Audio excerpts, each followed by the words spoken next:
lies, and politics. Informative, educative, and analytical. Getting to the real issues that affect an ordinary individual in areas of leadership, governance, social, and economy. The truth, the lies, and politics. Who have joined us here on Spirit TV. This is The Truth, Lies, and Politics, and we have an interesting 120 minutes, now just 110 minutes of your time today to have interesting discussions that impact you and I. Well, I'd like to invite you to a place where we have opinions challenged, perspectives ignited, and ideas shared broadly on the table. My name, I have shared it, but I'd like to invite you to join in the conversation on our socials, that is at Spirit TV UG, on X, Facebook, and YouTube. You can put your comment there, or your question, or your contribution to the conversation. Together, you and I can narrow the gap in our communities by sharing information that is impactful, and you allow everyone make a decision. Well, before I do invite and also introduce my guests on the show, I'd like to leave this quick message for you. Uganda's regional footprint is growing. But what does that mean for the politics back at home? As East Africa's political tide keeps on shifting, we ask ourselves whether the citizens of Uganda are reaping the benefits or are paying the price. We unpack how regional dynamics shape the domestic policies, influence decision-making, and impact on everyday lives. In a world where no nation stands alone, how does interdependence affect Uganda's sovereignty, stability, and strategy? Join our panelists as we unpack this and much more on The Truth, Lies, and Politics on Spirit TV. Stay informed, stay engaged. Uganda's regional footprint is growing. But what does that mean for the politics back at home? As East Africa's political tide keeps on shifting, we ask ourselves whether the citizens of Uganda are reaping the benefits or are paying the price. We unpack how regional dynamics shape the domestic policies, influence decision-making, and impact on everyday lives. In a world where no nation stands alone, how does interdependence affect Uganda's sovereignty, stability, and strategy? Join our panelists as we unpack this and much more on The Truth, Lies, and Politics on Spirit TV. Stay informed, stay engaged.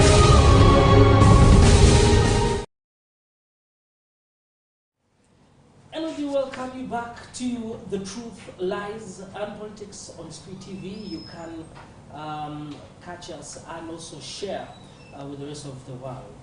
On www.spirittv.pg, and you can get the program there. You can also follow us on X, Facebook, and YouTube at Spirit TV UG, and have the conversation right there. Now, we've had an interesting week, and something that seems to have broken out, in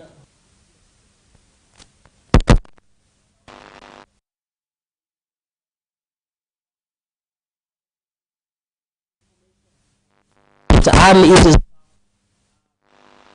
the 100 million now. Others say cash bonanza, others have other ideas around it. And as a citizen who pays taxes, this definitely ought to concern you and I, even if they say there is no smoke without fire. Now, we have had precedences being set. There was some years back where there was the Mosa Court situation where money exchanged hands. Of course, one of the honorables complained about it. That's how it got into the news. But in 2017, we had MPs controversially given 200 million each, and in the name of unforeseen expenses. And yes, around the amendment of the Constitution. We also had similarly in 2018 Parliament approving a hefty 10 billion to facilitate MPs consultations in courts. But this has been some of the incidences. Now, the situation that arose on the 100 billion was, some would say it is a bribe, others would say it. Generally, there are so many situations surrounding it.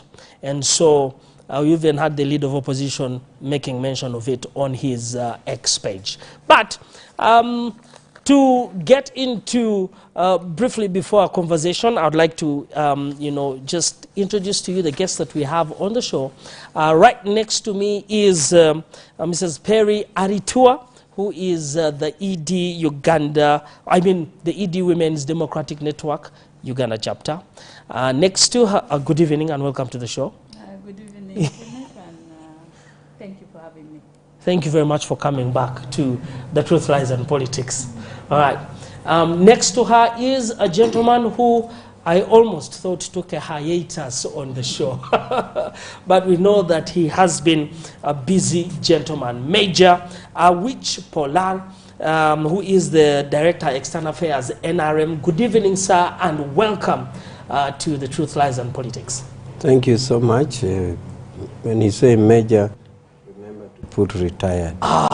Because it makes a big difference. Okay. And I've been away really busy, as you know, but I love to be here. Yes. Thank you very much, Major Retired. Which, last to my extreme left is Mr. Charles Romushana, who is a political analyst, but also a former spy. And so would like to welcome you on the show once again. The Almighty God of all creation is great. And it's exceedingly merciful. The message I have for you today is he who has not done it, be the first to throw a stone. And Jesus asked her, where are they? Those who are condemning you. All of them had vanished. And he said, I do not condemn you either. But go and sin no more. Yes. I don't condemn you, but go and sin no more. In other words, it's admitted you've sinned, but don't sin again. Don't.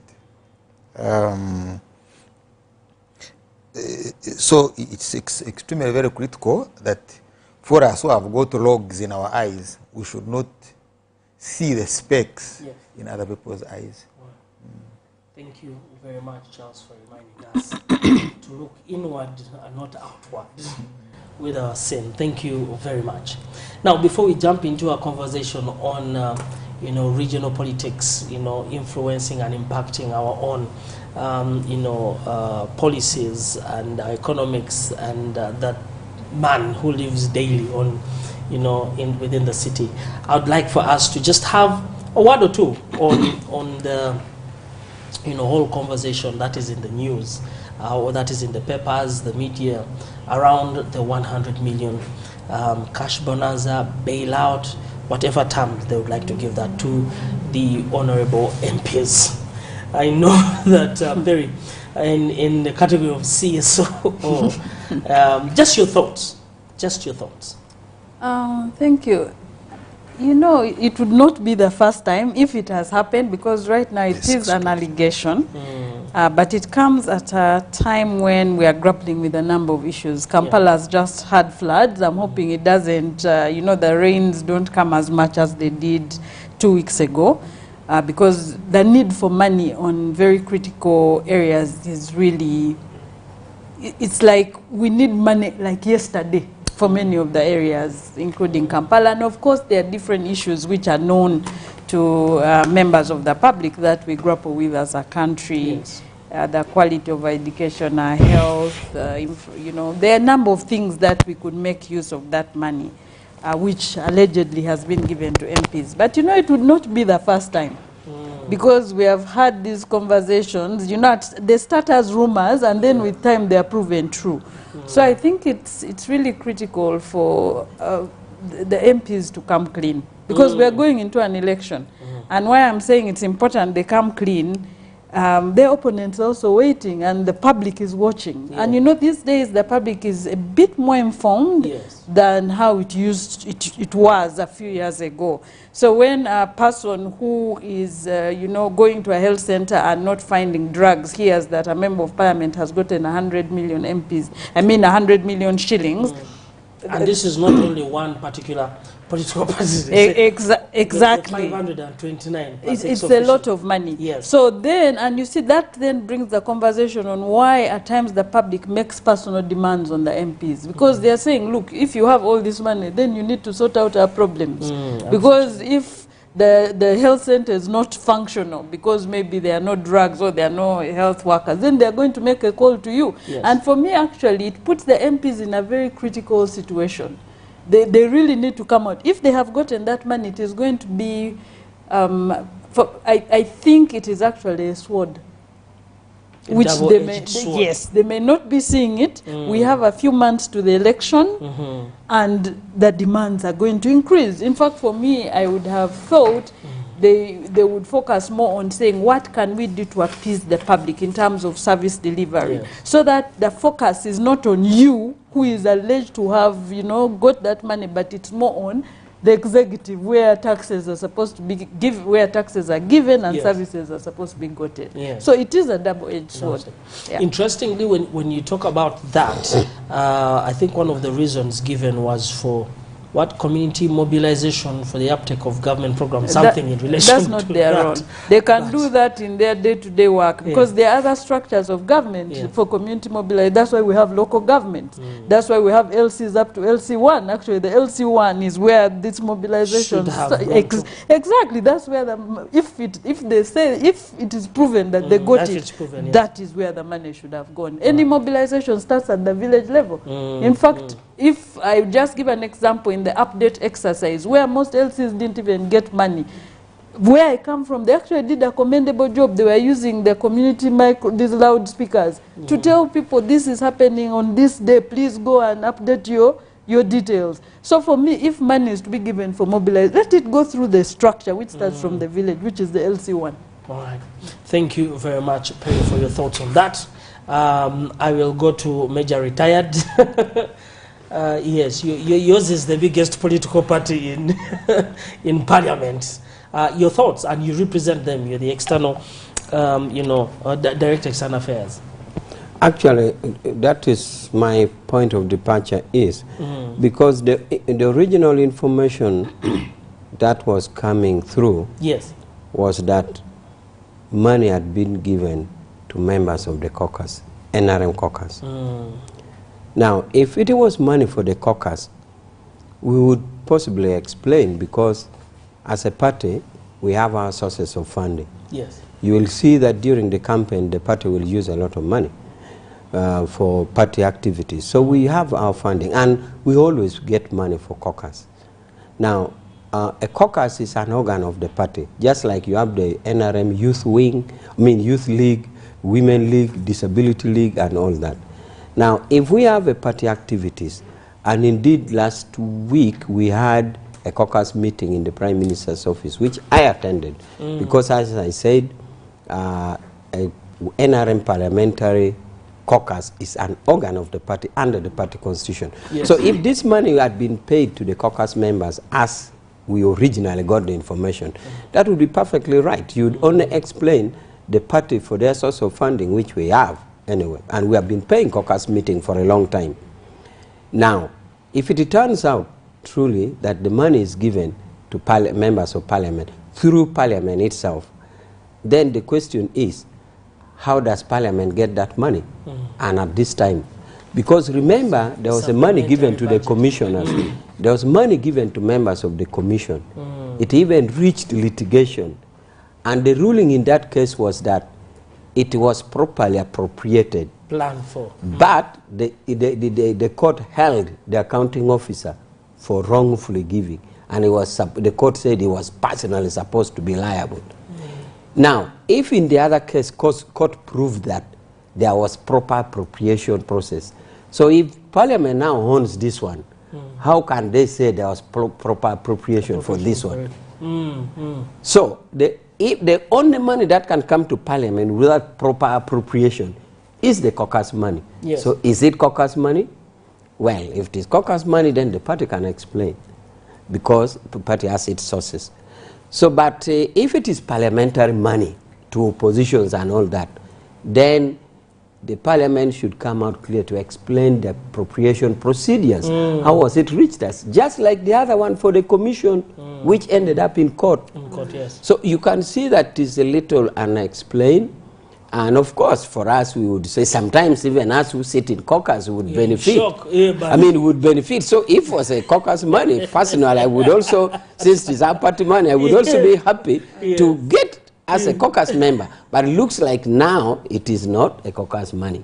It is the other way around. So I would rather it is a caucus money so that we can explain as a party. Yes, you would get as a member who sits in the caucus, because caucus is an organ of the party, and I sit there.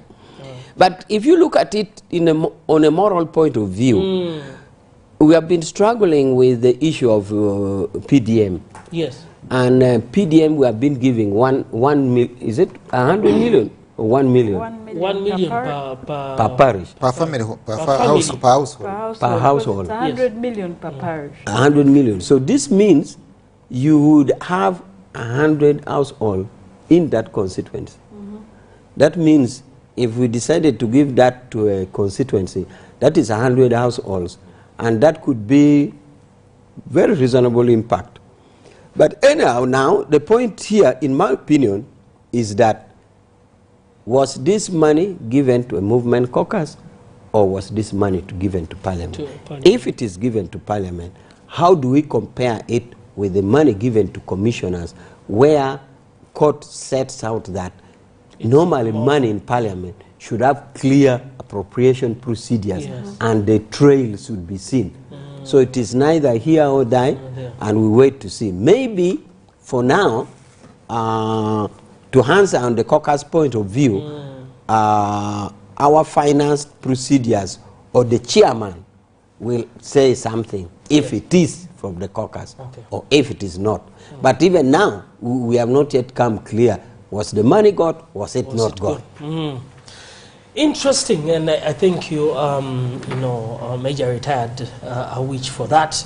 And when they say there is no smoke without fire, usually after some time, they becomes proof that this actually happened. It transpired. Even when it is corridor talk, things tend to come out. But I do get to the analyst and the former spy. Yes, I followed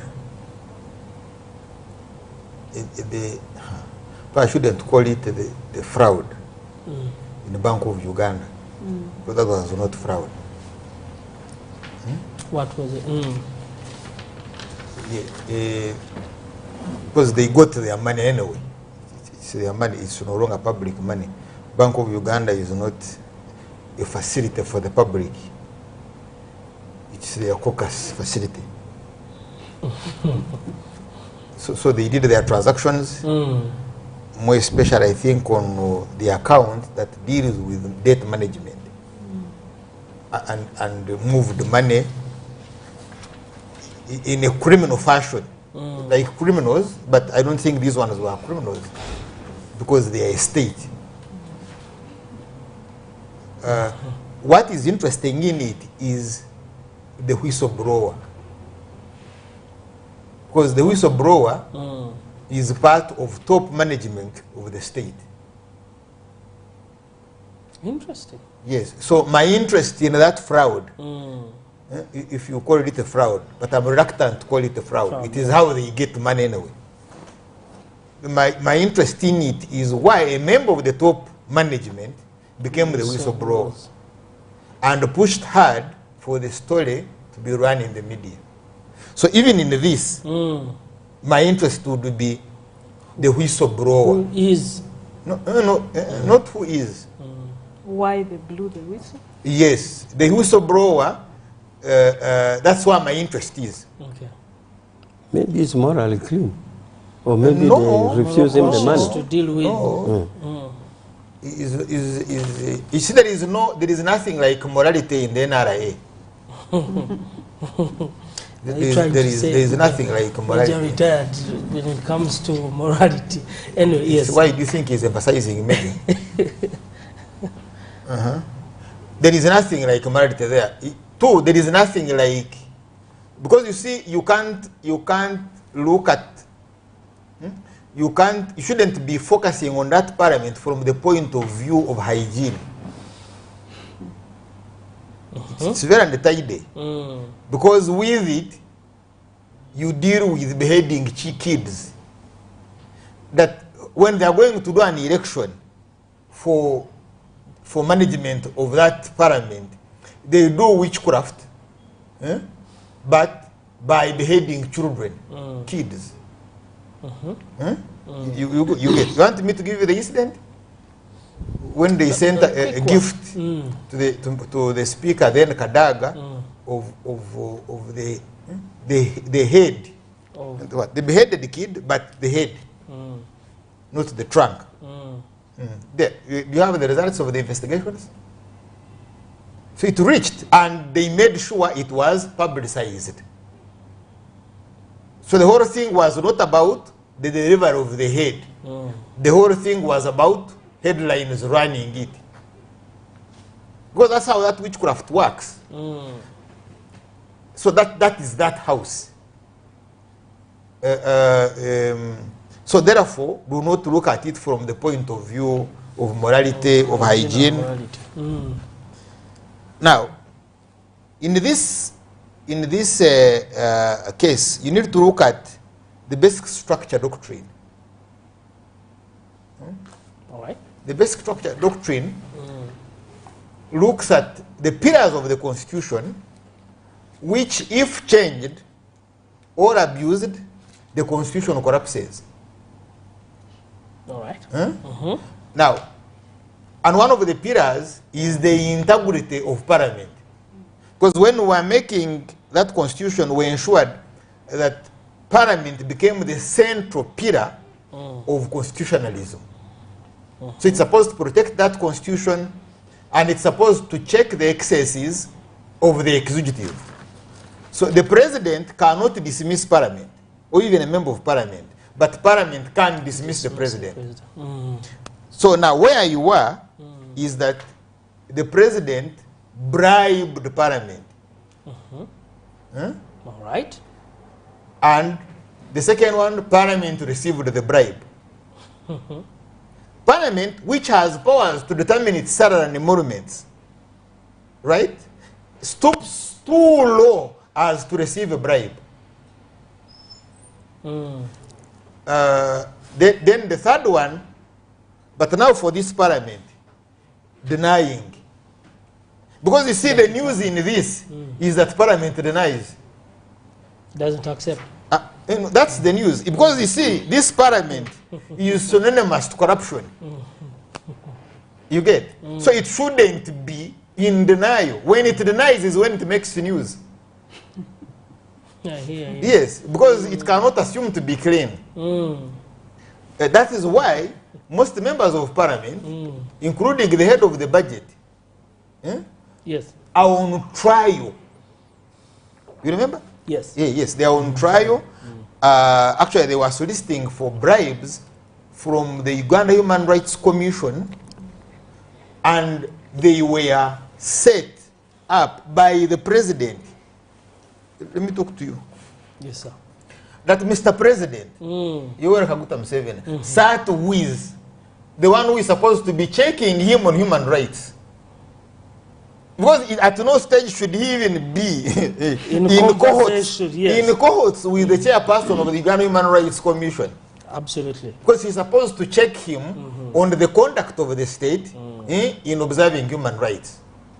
But you see here, they sit to trap MPs. You see, by the time a president sits with the chairperson of the Uganda Human Rights Commission to go and set a trap using a pen,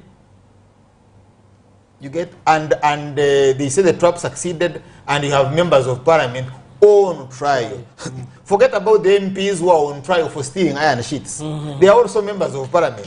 You get now. So it's a dead parliament. Okay. Therefore, the news is their denial. I mean, you would be surprised to think they were not bribed. I haven't come to one who was given the bribe. But why are they getting bribed? They are receiving bribes to go and bribe the population. Because the bribe, why we fight corruption, why societies fight corruption, is that corruption endangers the public good, the public interest. That's right. So if an officer is compromised by corruption, then that endangers society. But individually they benefit. Of course they benefit as individuals, that's why it compromises them. All right. So you have the two beneficiaries, is the one who receives the bribe and the one who gives the bribe, and all of those are against the public interest, the public good. But this public its soul is dead. This society of yours has a dead soul. It's dead. So they deserve to be hurt. They deserve to be hurt. Yes. Actually, by now, in the campaigns, they are waiting for money. Yes. Unfortunately. They are waiting. Why do you call it unfortunate? Because they should not be waiting. But they are dead. They are dead soul. Okay. So they deserve to be hurt. The only way you can get to the future, because the reason why we have this conversation is that we are looking at the future. You cannot get to the future without passing through destruction. So this society must face destruction, must go through destruction. Actually, their destruction should be more vicious than the destruction you see in Gaza. Charles, because the destruction in Ruwero, you know, have heaps of scars in Ruwero. That the participants in the Ruwero war, including Mr. Museveni, shouldn't be doing this. That means the price we paid in Ruwero was not sufficient. For lack of time, let me end with this. That I've said Parliament audits State House. Yes. Actually, Mr. Wichpora was saying, let's wait to see what will come like in investigations. The only one who can investigate State House is Parliament. But Parliament is the recipient of the bribe. So it can't investigate State House. But members of Parliament, some members of Parliament, celebrated thieves, the most celebrated corrupt, have been in denial. Interestingly, the one who is said to have offered the bribe is very mute. Who is that? Charles knows. Who is that? The one who offered, because me, I'm now looking at the one who offered the bribe. He is exceptionally mute. Amzaka K is swallowed his. Charles, is that where you are ending? And it is so sweet both in the mouth and on the throat that he's not allowing it to move into the stomach. So he can't talk. Hallelujah. That's where we shall see. Hallelujah. Okay, Charles, thank you very much. This mute is too loud. The silence is too loud. But interesting. But anyway, even as we laugh or smile about it, it is if it is proven, if it is concluded that Please. Yes, all right. We're going to be. There's already precedent. There's precedent. We wait to see what. Let's move on from there, Charles. Why do you want to say it's not proven? Because these guys have told you money came. And the one who gave is mute. We move on to our conversation.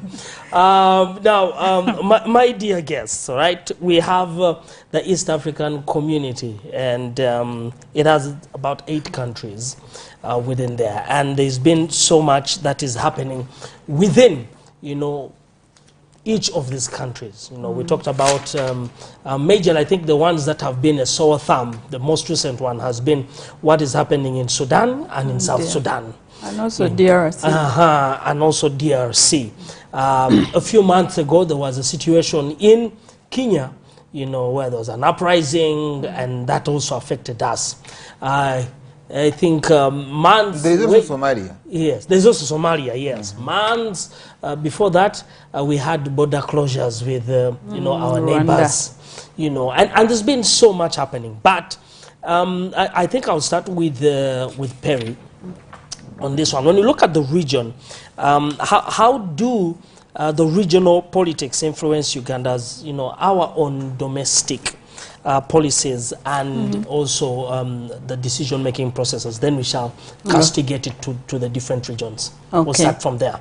All right, so thank you. I think the first is, first of all, we are members to a number of regional blocks, ESC, COMESA, IGAD, and when you're a member, you have obligations. Yes. Usually when you sign those agreements, then the natural thing to do is to nationalize, like you create policies that make you then be able to work within that agreement, because you then give it a practical, like you make it practical. Now, we all know that there's insurgency going on in DRC.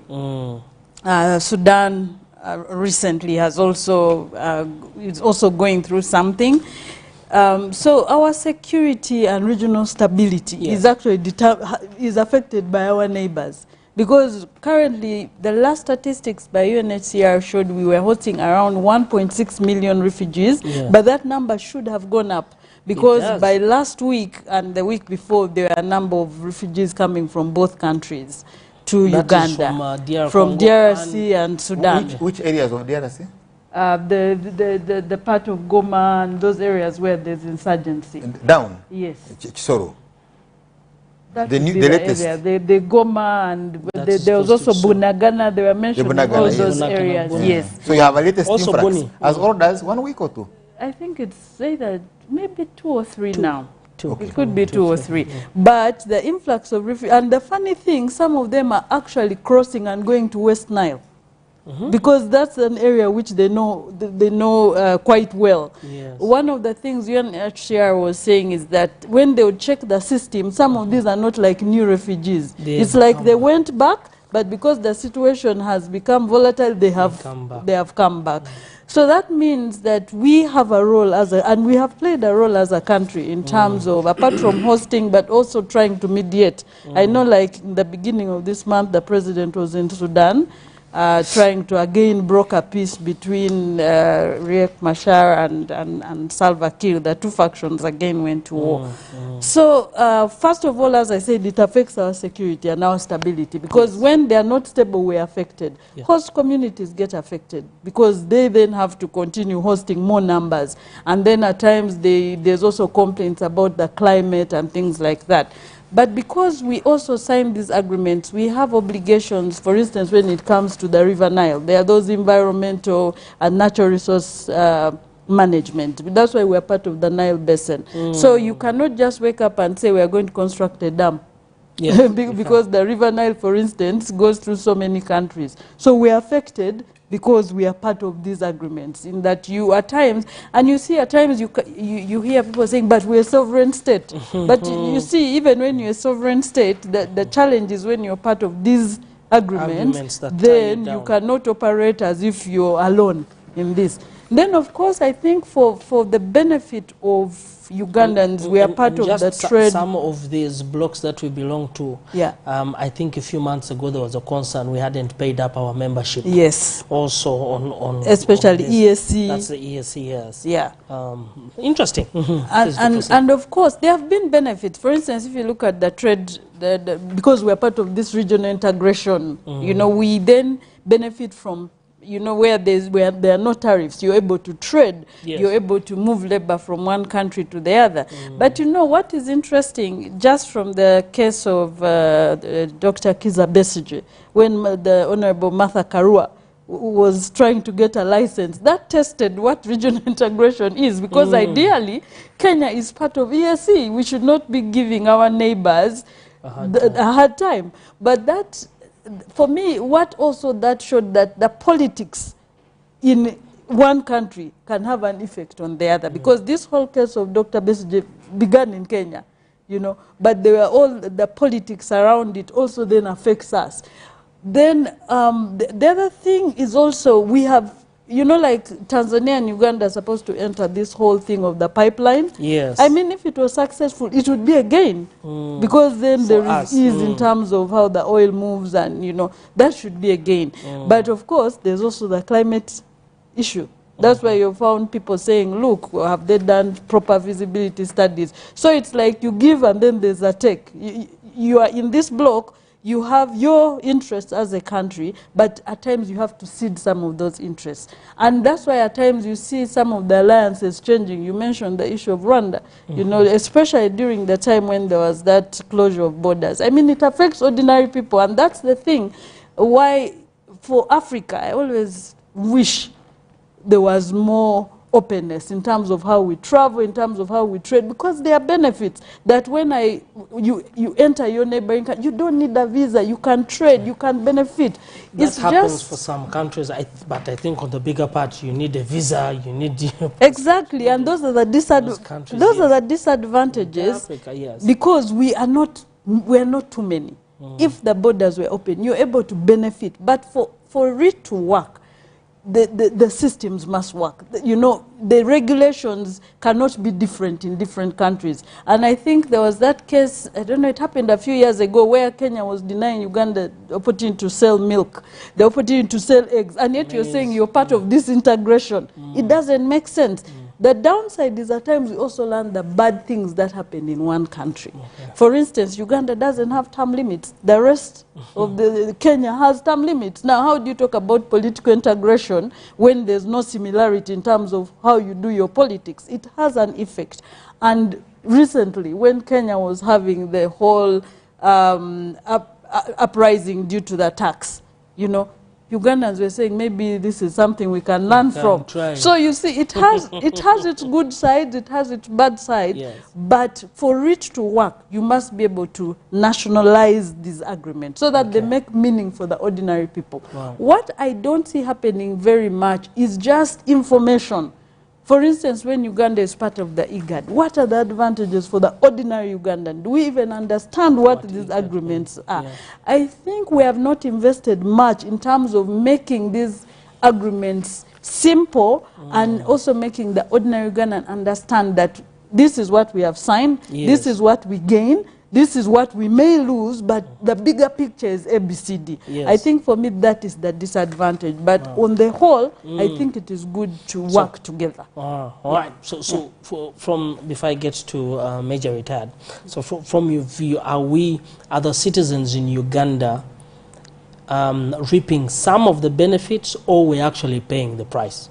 No, I think there are some who have reaped the benefits. For instance, if you find there are many Ugandans who work in Kenya, for instance, and vice versa, they are earning from their labor. You know, they are going to the... So for me, that's a positive. But as I said, most Ugandans, we don't have simplified information in terms of what agreements have we entered into as a country, how can you benefit from these agreements?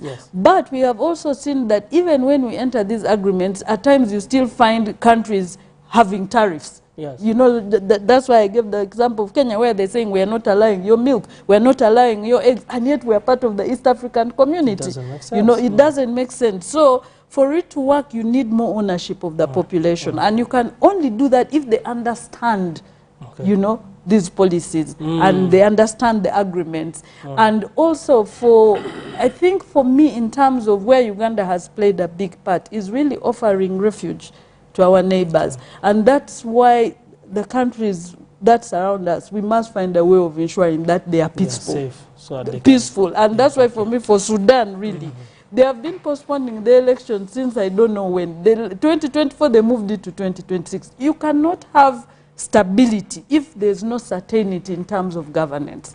And I think that is what increasingly continues to affect us, because even us, there's not much certainty in terms of, you know, I hear that. Who next. Thank you. Thank you very much, Perry, for that. I would like to move and pose the same question to Major Retired and add your voice to it. Thank you so much, and I'm actually happy you gave the same question to me, because I've been giving thoughts about it. Yes.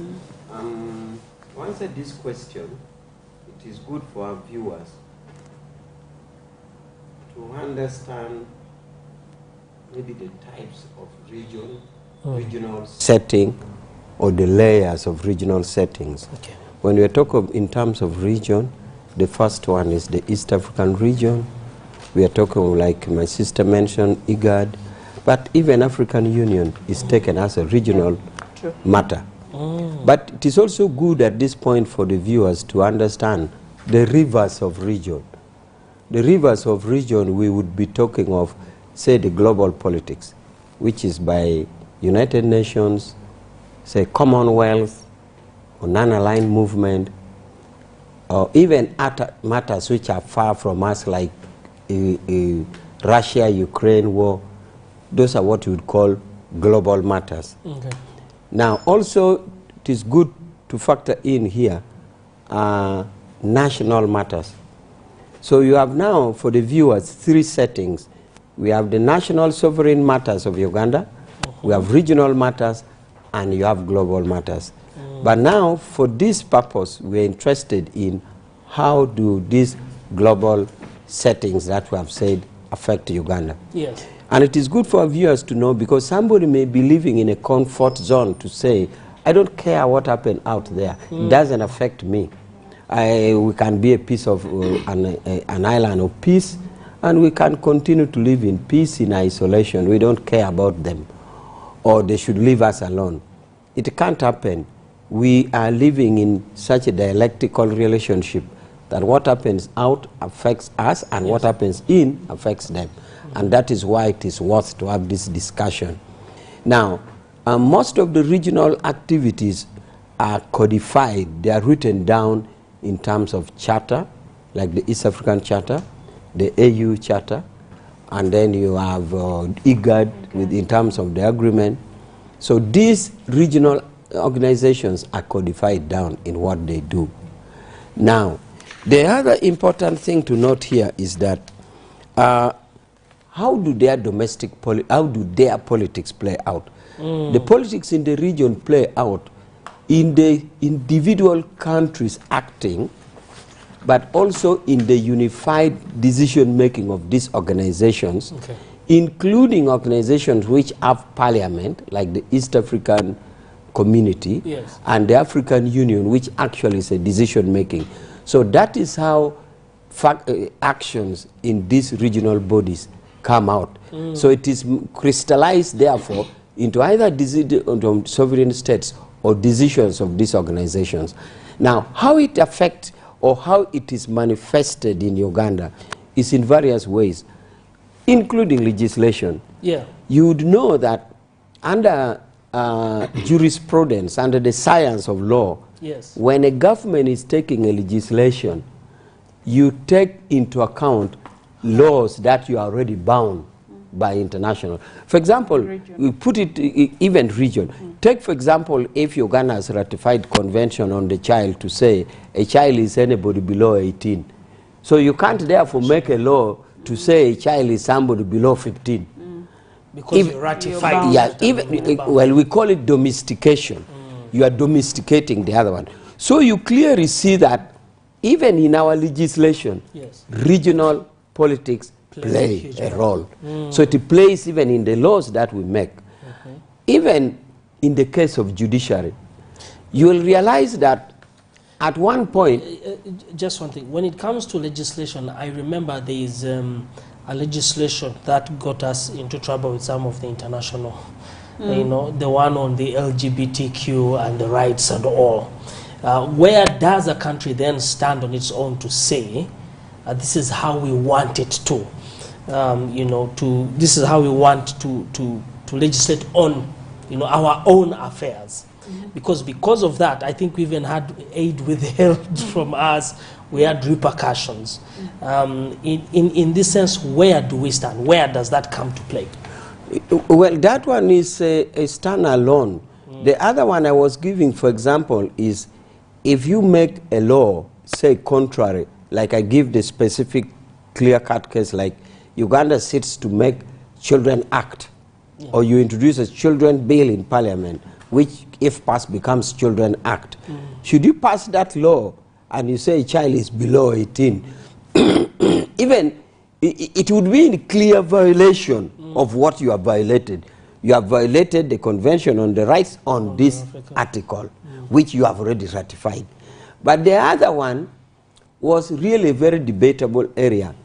It was more of matters of states, because even the states which were alleging could not clearly state particular provision that were in violation. They were talking in terms of culture and law, in morality and generality, rights, and they couldn't quote anything.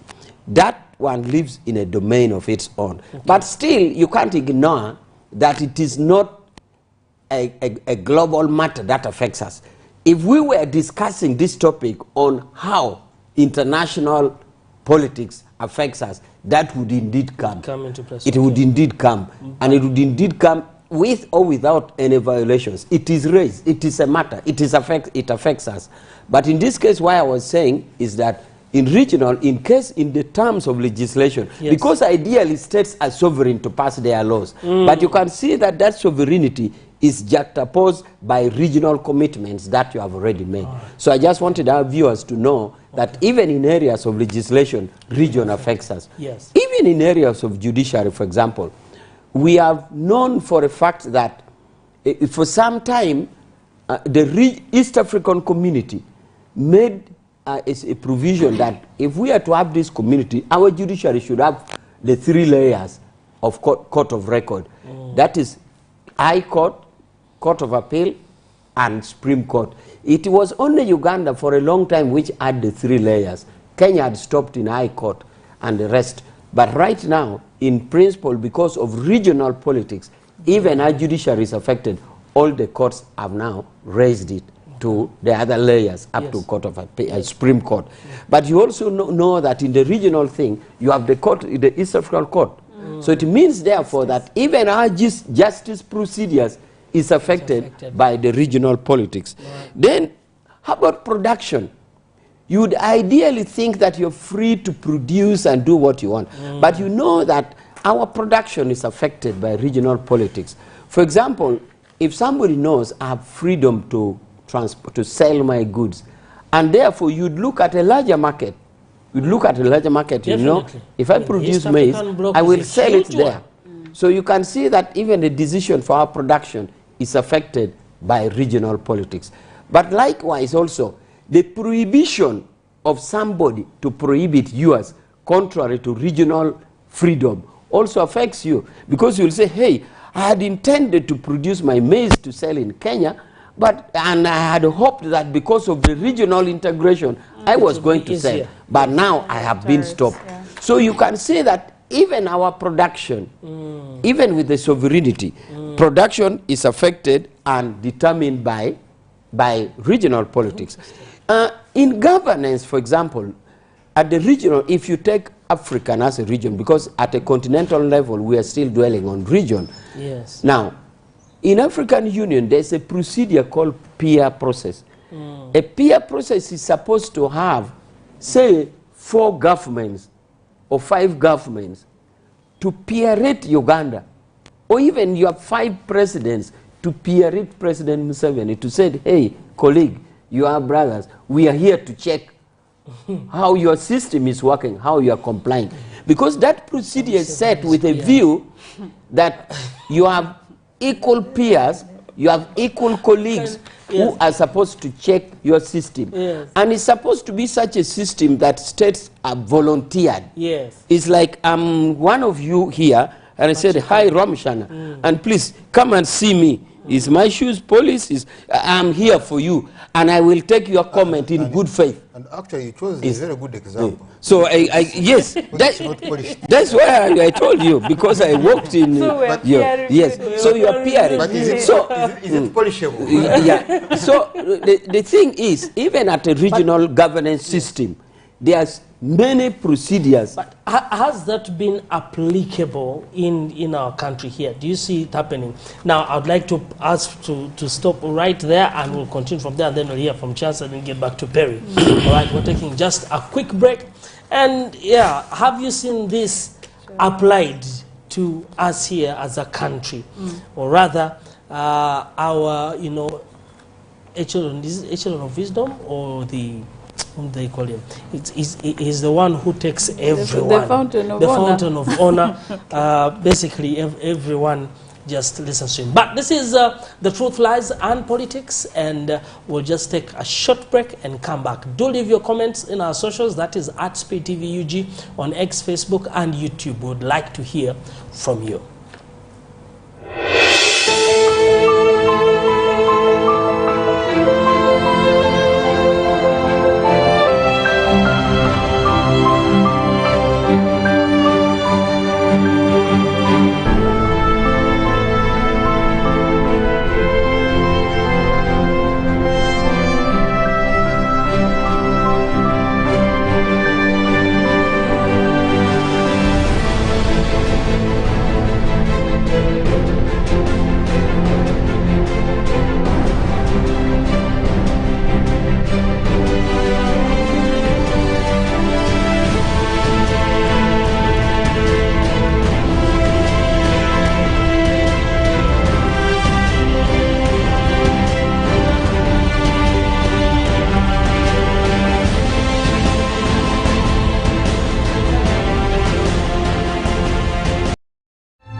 Truth, the lies, and politics. Informative, educative, and analytical. Getting to the real issues that affect an ordinary individual in areas of leadership, governance, social, and economy. The truth, the lies, and politics.